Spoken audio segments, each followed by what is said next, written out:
time for MLD and T with me. I'm Gloria, certified lymphedema therapist in Lexington, South Carolina. Do you have hand or wrist swelling because of surgery? I'm going to show you a quick manual lymphatic drainage routine that you can use to help decrease swelling and increase mobility in your joints. This is not for someone who's had lymphedema. This is not for someone who has had lymph nodes removed or radiated due to oncology treatment. So the first thing that you're going to do is get your lymphatics for your whole body moving by doing some clearing here, because all of our lymphatics drain into our thorax here at our clavicles. So the pressure that you need to do is very, very light. Imagine pushing a dime across a tabletop, because our lymphatic system begins in our skin. Okay, so we want to move that skin and then release it. Okay, creating a stretch and then a release. And there's physiological reasons why we do that, but I'll get into that some other time. But you want to just stretch your skin toward your lymphatics. Okay, so you're going to want to go in a circle. Okay, both sides, but you want to let go. You don't want to do a full circle like this. You want to do more like a rainbow and a release. And if it helps you, you just want your skin to go back where you started from. So you can even let go just to get that feeling. But there's a part of your circle that has zero pressure whatsoever. Okay? And while you're doing that, think about how to diaphragmatically breathe. If you have ever sung in a choir, if you've ever taken a speech class, if you've ever played a woodwind instrument, they always say support. Do your support breath. Well, this is the kind of breathing you do to help your lymphatics move as well. And so feel and make sure that your chest doesn't breathe, but your tummy, you do the tummy diaphragmatic breathing. Okay, so you're going to want to do that 3 to 5 nice, deep, slow diaphragmatic breathing breaths.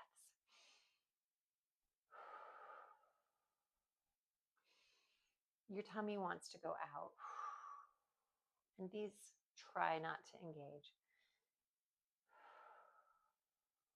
If you want to increase the pressure, you can resist that in.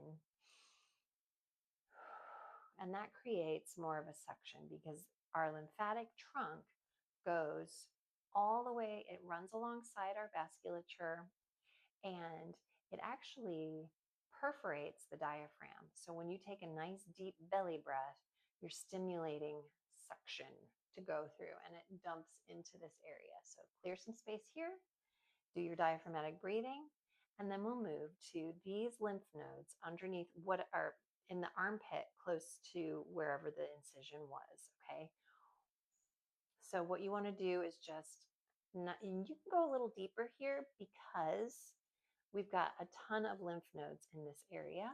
Some of them are superficial and some of them are deep, but you just want to kind of wake them up a little bit, and applying pressure kind of squishes it out like you're squishing a sponge. And then when you let go, it absorbs things. So we've made room here, and we did some diaphragmatic breathing.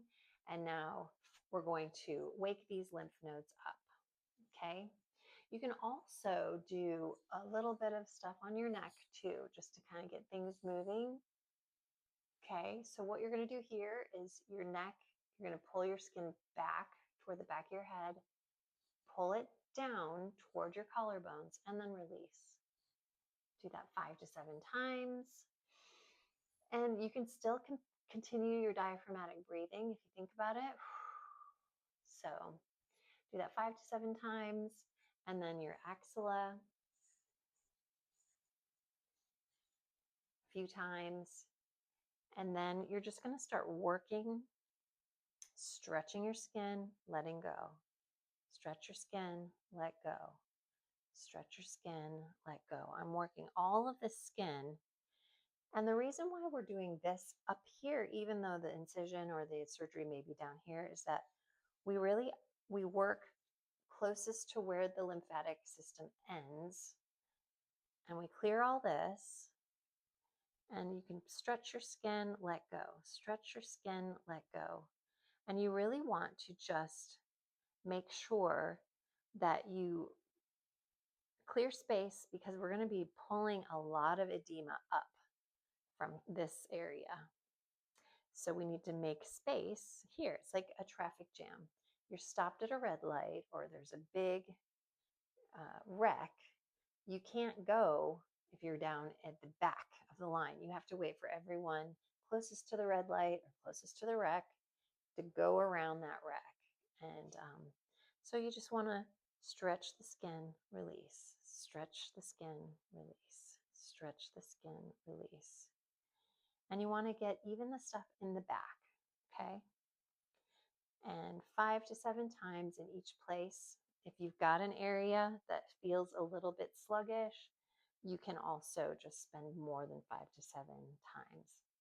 You want to go at the rate of about 1 stretch per second, because our lymphatic vessels are segmented and they're just like little insect legs. And so lymphatic fluid will move into this one, and then it'll move kind of not exactly like peristalsis, because when we're talking about our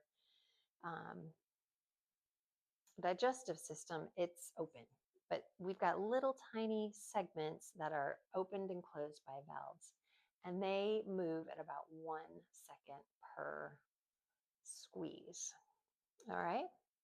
And now here we are closer to our elbow, and we've got a lot of lymph nodes here. So you can go a little bit deeper here, but we're still doing a stretch and release, stretch and release, stretch and release. And we're trying to kind of make the pressure go toward the way that our lymphatics flow.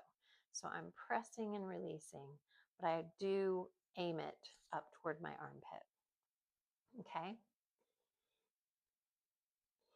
And stretching and releasing. And just make sure that as much hand touches the skin as possible. Remember, 1 second at a time. I might be going a little bit faster than I should be. Okay? But make sure that every bit of your skin is touched, because wherever you've had the injury, all these lymphatics above where the injury is are trying to make up for the things that have been damaged with that invasive procedure.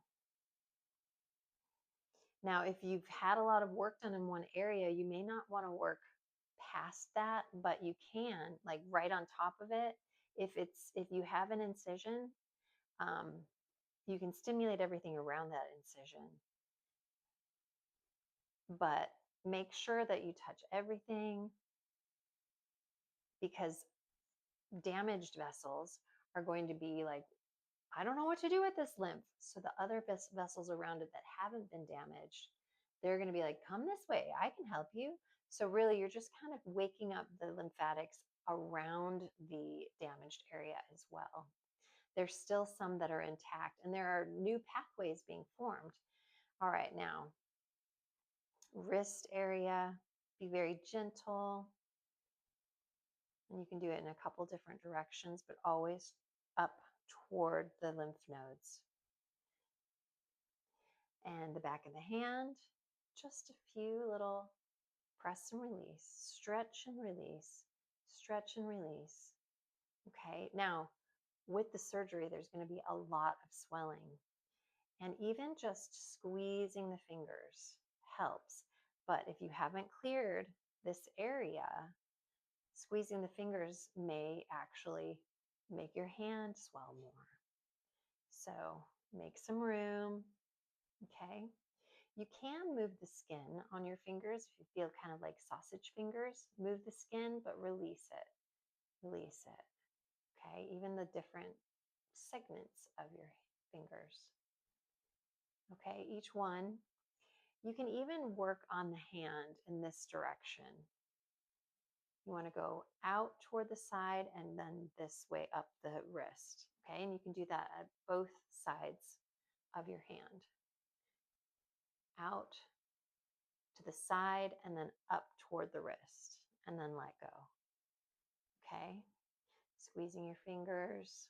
Now, after we've worked all the way out, we can follow up and do those same moves in the same direction toward the axilla. Spend more time here. Okay. If you are short on time, if you're like, oh, this is bad right now, but I only have 5 minutes, what I would do is clear this. Okay, after you work all the way back up, you definitely want to follow up with clearing this. Hopefully you've remembered to take a few diaphragmatic breaths this whole time.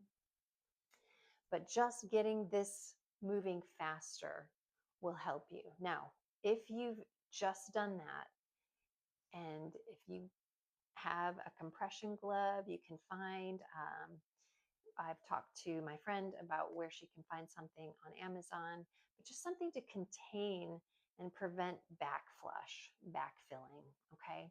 So breathing, but if you don't have compression and you don't have 15 minutes, make sure that you do the clearing here, the breathing, just stimulating these areas and this area, squeezing your hand, but also moving these joints. Move your wrist because you're stretching your skin anytime you move your joints. And so staying in motion, of course, elevating it can help, but you can do so much more than just elevating. I hope this helps, and be well.